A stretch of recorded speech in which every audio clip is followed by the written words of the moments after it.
This is the Business of Leadership Series Minute with your host, the best-selling author of Don't Buy a Duck and founder of MarketingStrategyHero.com, Derek Champagne.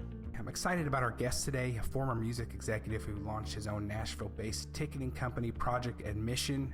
Stephen, thanks for joining us today. Hey, Derek, thanks for having me.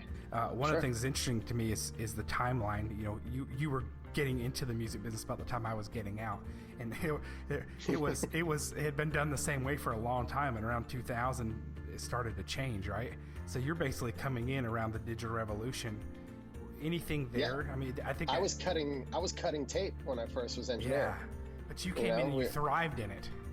Yeah, I was cutting tape and it went straight to digital very shortly after I started. It's crazy. And so I think what propelled me is that I became really fast and very good at Pro Tools. Yeah. And the patience level in the studio just absolutely disappeared overnight. Right. So if kidding. you couldn't act fast, you could not sit in the hot seat. Right. And I just got really good at acting fast. Super cool. I love what you've done in the industry and how you've thrived in it.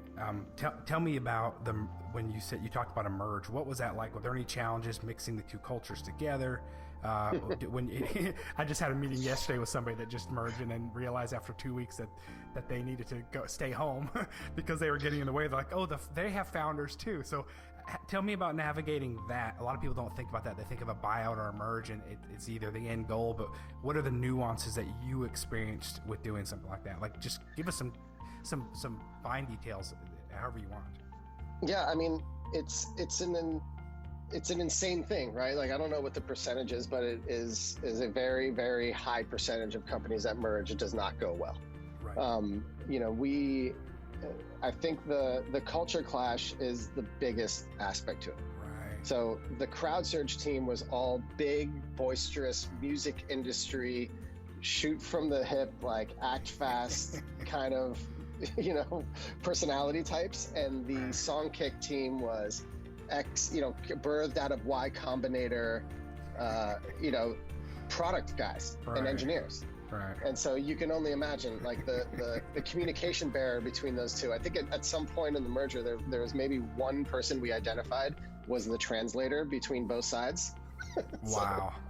There was so many uncomfortable, long, grinding meetings with the business side and the product side, sitting in a room trying to kind of get the product and the business and everything to align. I mean, that was it was incredibly difficult.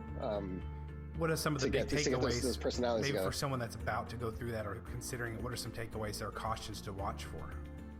I mean, the thing that I took from that and that I apply to Project Admission is it's communication, and it is making sure that anything that is being discussed, pitched, presented, or thought about on the business side is vetted and expressed to the product side of the business to make sure that those two things are aligned, and making sure that the context and the strategy around the business is as best you can kind of explain to the product side so that these things align, because the thing you don't want is to build a product that the business can't use or doesn't need.